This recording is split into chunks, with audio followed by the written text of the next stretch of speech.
Sir, ಇಲ್ಲಿ ಆದಿತ್ಯ ಅಂತ ಒಬ್ರು ಆಟೋ ಓಡಿಸ್ತಾರಲ್ಲ, ಅವ್ರು ಗೊತ್ತಾ ನಿಮಗೆ? ಆದಿತ್ಯನಾ? ಅದೇ ಸ್ಮಾರ್ಟಾಗಿ ಉದ್ದಕ್ಕಿದಾನಲ್ಲ ಅವನಾ?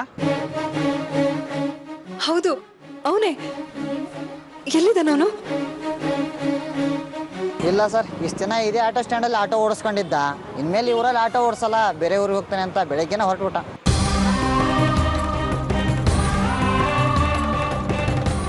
ಯಾವ್ರಂತ ಏನಾದ್ರು ಹೇಳಿದ್ನಾ? ಇಲ್ಲ ಮೇಡಮ್. ಬನ್ನಿ ರಂಜಿತ್, ಮೊದ್ಲು ಹೋಗಿ ಬಸ್ ಸ್ಟ್ಯಾಂಡಲ್ಲಿ ಹುಡ್ಕೋಣ. ಮೋಸ್ಟ್ಲಿ ಸಿಗೋ ಡೌಟ್ ಮೇಡಮ್. ಬೆಳಗ್ಗೆನೆ ಹೋದ. ಯಾಕಂತೆ ಊರು ಬಿಟ್ಟಿರೋದು? ನನ್ಗೆ ಯಾರೂ ಇಲ್ಲ, ನಮ್ಮ ಮನೆಯವರೆಲ್ಲ ಸೇರಿ ನನಗೆ ಮೋಸ ಮಾಡ್ರು ಅಂತ ಹೇಳ್ತಾ ಇದ್ದ. ನಾನೇನು ಮೋಸ ಮಾಡಿದ್ದೀನಿ ರಂಜಿತ್ ಅವನಿಗೆ? ಅದೇ ಸಮಾಧಾನ ಮಾಡ್ಕೊಳ್ಳಿ. ಹೇಗೆ ಸಮಾಧಾನ ಮಾಡ್ಕೊಳ್ಳಿ? ನಾನಿಷ್ಟು ಅವನ ಹತ್ರ ಆಗೋ ಪ್ರಯತ್ನ ಪಡ್ತಾ ಇದ್ದೇನೆ, ಅವನಷ್ಟೇ ನನ್ನ ದೂರ ತಳ್ತಾ ಇದ್ದಾನೆ. ಸರ್, ಅವ್ರ ಫೋನ್ ನಂಬರ್ ಇದ್ರೆ ಕೊಡ್ತೀರಾ ಪ್ಲೀಸ್? ಇಲ್ಲ ಸರ್, ಬೆಳಗ್ಗೆನೇ ಸಿಮ್ ಕಾರ್ಡ್ ನನ್ನ ಕೈಯಲ್ಲಿ ಕೊಟ್ಟು ಸರೆಂಡರ್ ಮಾಡೋ ಅಂತ ಹೊರಟೋದ. ಸರ್, ನನ್ನ ಫೋನ್ ನಂಬರ್ ತಗೊಳ್ಳಿ. ಅವ್ರೇನಾದರೂ ಮತ್ತೆ ಬಂದರೆ ದಯವಿಟ್ಟು ನನಗೊಂದು ಕಾಲ್ ಮಾಡ್ತೀರಾ? ತುಂಬ ಉಪಕಾರ ಆಗುತ್ತೆ. Thank you sir. ಬನ್ನಿ ಅತ್ತೆ.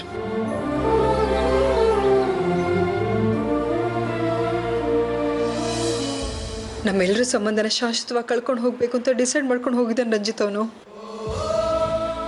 ಯಾವ ತಾಯಿಗೂ ಇಂಥ ಪರಿಸ್ಥಿತಿ ಬರಬಾರ್ದು. ಈ ರೀತಿ ನರಳಿ ಸಾಯೋ ಬದಲು ಒಂದೇ ಸಲ ಸತ್ರೆ ಬೇಜಾರಿಲ್ಲ. ಎಲ್ಲ ನನ್ನ ಕರ್ಮ. ಆ ದೇವ್ರು ಕೂಡ ನನಗೆ ಸಾವು ಕೊಡ್ತಾ ಇಲ್ಲ. ಯಾಕೆ ಸಾಯೋ ಮಾತಾಡ್ತಿದ್ದೀರಾ ಹೇಳಿ ನೀವು? ನಾವೆಲ್ಲ ಇಲ್ವಾ? ಆದಿತ್ಯನ ಸ್ಥಾನ ತುಂಬೋದಕ್ಕೆ ನಮ್ಮ ಕೈಲಿ ಆಗಲ್ಲ ನಿಜ. ಬಟ್ ನಿಮ್ಮಿಬ್ಬರು ಮಕ್ಕಳಿಗೋಸ್ಕರನಾದ್ರೂ ನೀವು ಇರಬೇಕು ಅಲ್ವಾ? ಅತ್ತೆ, ನನ್ನ ಮಾತು ನಂಬಿ, ಆದಿತ್ಯ ಖಂಡಿತ ವಾಪಸ್ ಬಂದೇ ಬರ್ತಾನೆ. ಹಾ, ನಿಜವಾಗ್ಲೂ ಅತ್ತೆ, ಅವನು ವಾಪಸ್ ಬಂದೇ ಬರ್ತಾನೆ. ನಿಮಗೆ ಅವನ ಮೇಲೆ ಎಷ್ಟು ಪ್ರೀತಿ ಇದೆಯೋ ಅವನಿಗೂ ನಿಮ್ಮ ಮೇಲೆ ಅಷ್ಟೇ ಪ್ರೀತಿ ಇದೆ. ನೋಡಿ, ಆದಿತ್ಯನ ನಿಮ್ಮ ಮಡ್ಲಿಗೆ ಸೇರಿಸೋ ಜವಾಬ್ದಾರಿ ನಂದು.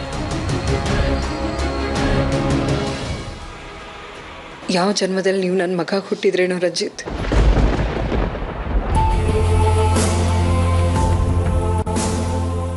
ನನಗೆ ನೀವು ಬೇರೆ ಅಲ್ಲ, ಆದಿತ್ಯ ಬೇರೆ ಅಲ್ಲ. ನೀವಿದ್ರೆ ನನಗೆ ಆದಿತ್ಯನೇ ಜೊತೆಲಿ ಇದ್ದ ಹಾಗೆ. ಪ್ಲೀಸ್ ನನ್ನ ಮಗನ ನನಗೆ ಹುಡ್ಕೊಡಿ. ನಾನು ಹೇಳಿದ್ನಲ್ಲ ಅತ್ತೆ, ಆದಿತ್ಯನ ಹುಡ್ಕೊಡೋ ಜವಾಬ್ದಾರಿ ನಂದು. ನೀವು ಅಳ್ಬೇಡಿ ಪ್ಲೀಸ್. ಬನ್ನಿ ಅತ್ತೆ.